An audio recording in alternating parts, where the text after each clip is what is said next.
भरी और अब कांग्रेस भी उसी तरह तेलंगाना को लूट रही है। మిత్రులారా, గత 10 సంవత్సరాల్లో దేశము చాలా అభివృద్ధి చెందింది. మేము కూడా తెలంగాణ కూడా ముందుకు వెళ్లేందుకు చాలా ప్రయత్నాలు చేశాము. 10 సంవత్సరాలుగా మేము తెలంగాణకు లక్షల కోట్ల రూపాయలు ఇచ్చాము, పంపించాము. కానీ ఆ డబ్బులన్నీ ఎక్కడికి పోయాయి? ఈ డబ్బులన్నీ అవినీతి ఏటీఎం లోకి వెళ్ళాయి. వాటిని ముందు బీఆర్ఎస్ తన జేబులను నింపుకుంది. ఇప్పుడు కాంగ్రెస్ అదే రకంగా తెలంగాణను లూటీ చేస్తోంది. साथियों, कांग्रेस ढेर सारे वादे करके सरकार में आई थी, लेकिन सरकार बनते ही वो बीआरएस की फोटोकॉपी बन गई। बीआरएस ने जितना वर्षों में लूटा, कांग्रेस उतना भ्रष्टाचार कुछ महीनों में ही करना चाहती है। इंडस्ट्री की बात कहकर आई कांग्रेस ने यहां फेक वीडियो की मैन्युफैक्चरिंग की दुकान खोल ली है। कांग्रेस बीआरएस के कालेश्वरम स्कैम पर कलम तक हिलाने को तैयार नहीं है। जब से कांग्रेस आई, तेलंगाना में डबल आर टैक्स अलग से लग गया। दिल्ली तक में आप लोगों पर लगे डबल आर टैक्स की चर्चा हो रही है। మిత్రులారా, కాంగ్రెస్ అనేక వాగ్దానాలు చేసి అధికారంలోకి వచ్చింది. కానీ అధికారంలోకి రాగానే అది బీఆర్ఎస్ యొక్క జిరాక్స్ కాపీగా మారిపోయింది. బీఆర్ఎస్ అనేక సంవత్సరాల్లో ఎంత లూటీ చేసిందో కాంగ్రెస్ అంత అవినీతిని కొన్ని నెలల్లోనే చేయాలని చెప్పి ప్రయత్నం చేస్తోంది. పరిశ్రమల గురించి చెప్పి అధికారంలోకి వచ్చినటువంటి కాంగ్రెస్ ఇప్పుడు ఫేక్ వీడియోల పరిశ్రమను ఇక్కడ ఏర్పాటు చేసింది, దుకాణం తెరిచింది. కాంగ్రెస్ బీఆర్ఎస్ కాలంలో అవినీతి చేసినటువంటి కాళేశ్వరం స్కామ్ గురించి పెన్నును కూడా కదిలించడానికి, కలంను కూడా కదిలించడానికి సిద్ధంగా లేదు. కాంగ్రెస్ అధికారంలోకి వచ్చినప్పటి నుంచి తెలంగాణలో ఆర్ఆర్ ట్యాక్స్ పడుతోంది. ఢిల్లీలో కూడాను ఈ డబల్ ఆర్ ట్యాక్స్ గురించి బాగా చర్చలు జరుగుతున్నాయి. साथियों, और एक बड़ी मजेदार बात हुई।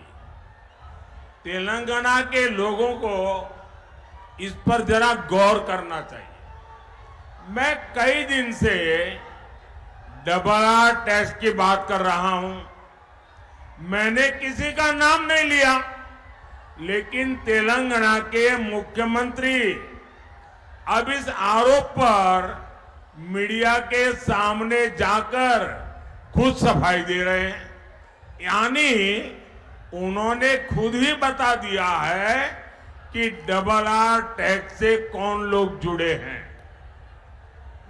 మిత్రులారా, చాలా తమాషా విషయం ఏంటంటే తెలంగాణలో ఉన్నటువంటి ప్రజలు దృష్టి పెట్టాల్సినటువంటి విషయం ఏంటంటే ఈ RR tax, double R tax విషయంలో నేను ఎవరి పేరు చెప్పలేదు. కానీ తెలంగాణ ముఖ్యమంత్రి గారు మాత్రము విలేకరుల ముందుకొచ్చి, మీడియా ముందుకొచ్చి ఆర్ఆర్ ట్యాక్స్ గురించి అవాకులు చెవాకులు చెబుతున్నారు. అంటే ఈ RR tax, double R tax వల్ల ఈ ట్యాక్స్ ఎవరి జేబుల్లోకి వెళ్తుందన్నది మీరు అర్థం చేసుకోవాలి. साथियों, महबूब नगर क्षेत्र को, यहां के लोगों को बीआरएस कांग्रेस के नेताओं ने हमेशा अपने स्वार्थ के लिए इस्तेमाल किया है। 2009 में आप लोगों ने केसीआर को चुना, लेकिन जब तेलंगाना बना तो वो आपको भूल गए। ना नए मुख्यमंत्री भी इसी इलाके से चुने गए हैं, लेकिन वो भी दिल्ली के हाई कमान को ही खुश करने और हिसाब किताब देने में लगे हैं। तेलंगाना में इस स्थिति को बदलने के लिए जरूरी है कि अब बीजेपी को ज्यादा से ज्यादा प्रतिनिधित्व मिले। మిత్రులారా, మహబూబ్ నగర్ ప్రాంతంలో ఇక్కడి ప్రజలకు బీఆర్ఎస్ కాంగ్రెస్ నాయకులు తమ స్వార్థంతో ఇక్కడి ప్రజలను ఉపయోగించుకున్నారు, వాడుకున్నారు. 2014లో ఇక్కడ కేసీఆర్ అధికారంలోకి వచ్చారు, మీరు ఆయనని ఎన్నుకున్నారు. కానీ తెలంగాణ ఏర్పడ్డ తరువాత ఆయన మిమ్మల్ని మర్చిపోయారు. కొత్త ముఖ్యమంత్రి కూడా ఇదే క్షేత్రం నుంచి ఎన్నికయ్యారు. కానీ ఆయన కూడా ప్రస్తుతం ఢిల్లీలోని హైకమాండ్ ముందు వాళ్ళని ఖుషామతీ చేసేందుకు ప్రయత్నిస్తున్నారు. వాళ్ళకి లెక్కాపత్రాలు చెప్పేటటువంటి ప్రయత్నం చేస్తున్నారు. తెలంగాణలోని ఈ పరిస్థితిని మార్చాలన్నట్లయితే బీజేపీ యొక్క ఎంపీలను అత్యధిక సంఖ్యలో ఎన్నుకుని ఢిల్లీకి పంపించవలసి ఉంటుంది. साथियों, इस क्षेत्र को कृष्णा और तुंगभद्रा नदियों का आशीर्वाद मिला है, लेकिन यहां के किसानों को मजदूरी के लिए पलायन करना पड़ रहा है। यहां की सिंचाई परियोजनाओं को भी राज्य सरकार आगे नहीं बढ़ने दे रही है। कांग्रेस ने किसानों की कर्ज माफी का झूठा वादा किया। कांग्रेस ने अगर कुछ दिया है तो वो है विश्वासघात और विश्वासघात। మిత్రులారా, ఈ క్షేత్రానికి తల్లి కృష్ణమ్మ, తుంగభద్ర నదుల యొక్క ఆప్యాయతా పూర్వకమైనటువంటి ఆశీర్వాదం ప్రాప్తమై ఉంది.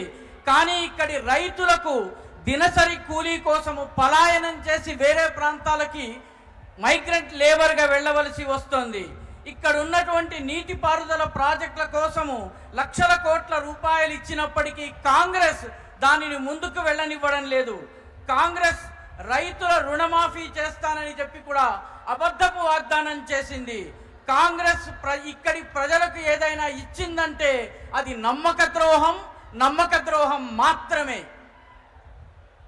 साथियों, कांग्रेस के शहजादे चुनाव से पहले मोहब्बत की दुकान लेकर निकले थे, लेकिन चुनाव आते ही मोहब्बत की दुकान का बोर्ड उतर गया है। शहजादे अब समाज में जहर घोलने में जुट गए हैं। टुकड़े टुकड़े गैंग को कंधा देने वाले देश के टुकड़े करने की बात कर रहे हैं। शहजादे के एक एडवाइजर है, वो अमेरिका में रहते हैं। उन्होंने कहा है कि दक्षिण भारत के लोग अफ्रीकन है, उन्हें तेलंगाना के लोग अफ्रीकन लगते हैं। जानते हैं क्यों? क्योंकि उन्होंने आपकी चमड़ी का रंग पसंद नहीं आता। कौन अफ्रीकन है, कौन भारतीय है, अब ये कांग्रेस हमारे रंग से तय करेगी। మిత్రులారా, కాంగ్రెస్ లో ఒక రాకుమారుడు ఉన్నాడు. ఆయన ఎన్నికలకి ముందు మొహబ్బత్ కి దుకాన్ అంటే ప్రేమ దుకాణం తెరుస్తారు. కానీ ఎన్నికలు రాగానే ఆ దుకాణపు బోర్డు తిప్పేస్తారు. దాన్ని తిప్పి విషం విరజిమ్మేటటువంటి పనిని చేస్తున్నారు. టుకడే టుకడే గ్యాంగ్ కి తన భుజాన్ని ఇచ్చి ఆయన ఈ దేశాన్ని ముక్కలు చేసేటువంటి మాటలు మాట్లాడుతున్నారు. ఈ రాకుమారుడికి ఒక రాజగురువు ఉన్నాడు. ఆయన అమెరికాలో ఉంటాడు. ఆయన దక్షిణ భారతదేశంలో ఉన్నటువంటి వాళ్ళందరూ కూడాను ఆఫ్రికన్లు అన్నారు. ఆయనకు తెలంగాణ ప్రజలందరూ కూడాను ఆఫ్రికన్ల లాగా కనిపిస్తున్నారు. ఎందుకో తెలుసా? ఎందుకంటే వారు మన యొక్క చర్మపు రంగు ఆయనకి ఇష్టం లేదు. ఎవరు ఆఫ్రికనో ఎవరు భారతీయుడో ఇప్పుడు కాంగ్రెస్ నిర్ణయించి మన రంగు ఆధారంగా నిర్ణయించే ప్రయత్నం చేస్తోంది.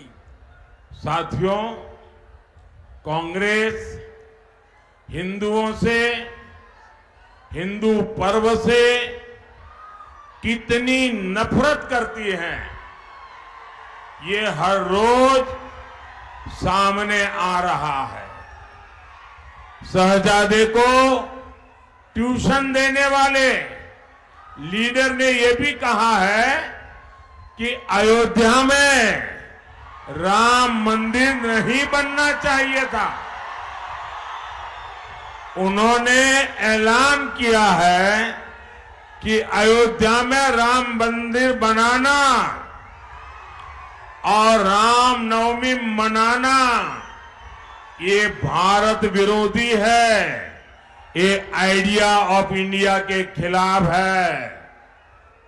भाइयों बहनों, मैं तो बड़े गर्व के साथ मंदिर जाता हूं। उन्होंने इसे भी मोदी का मंदिर जाना ये देश विरोधी है ऐसा सर्टिफिकेट बांट रहे हैं। आप मुझे बताइए, आप रामनवमी पर पूजा करते हैं कि नहीं करते हैं? पूजा करते हैं ना? आप अयोध्या दर्शन करने जाना चाहते हैं ना? क्या आप देश विरोधी काम करते हैं? क्या देश विरोधी काम करते हैं? हिंदुओं को अपने ही देश में सेकंड क्लास सिटीजन बनाना चाहती है कांग्रेस। क्या इसलिए ही ये लोग वोट जिहाद की बात कर रहे हैं? మిత్రులారా, కాంగ్రెస్ కి హిందువులన్నా హిందూ పండగలన్నా ఎంత ద్వేషముందో మనకి ప్రతిరోజు మన ముందుకొస్తోంది. ఈ రాకుమారుడికి ట్యూషన్ చెప్పే ఒక నాయకుడు కూడా చెబుతున్నాడు, అయోధ్యలో రామ మందిరాన్ని నిర్మించకూడదు అంటున్నాడు. ఆయన ప్రకటించాడు, అయోధ్యలో రామ మందిరాన్ని నిర్మించటము, రామనవమి పండగ జరపటము భారతదేశానికి వ్యతిరేకమని చెప్పారు. ఇది ఐడియా ఆఫ్ ఇండియా, అంటే భారత భావనకి వ్యతిరేకమన్నారు. నేను గర్వంగా దేవాలయానికి వెళ్తాను, దానిని కూడా వాళ్ళు దేశ వ్యతిరేకమైనటువంటి పనిగా చెప్తున్నారు. మీరు చెప్పండి, అవును కాదని చెప్పండి. రామనవమికి మీరు పూజ చేస్తారా చేయరా? మీరు అయోధ్యకు దర్శనం చేసేందుకు వెళ్తారా వెళ్ళరా? మీరు దేశ వ్యతిరేక శక్తులు అన్నటువంటి మాటను నమ్ముతున్నారా?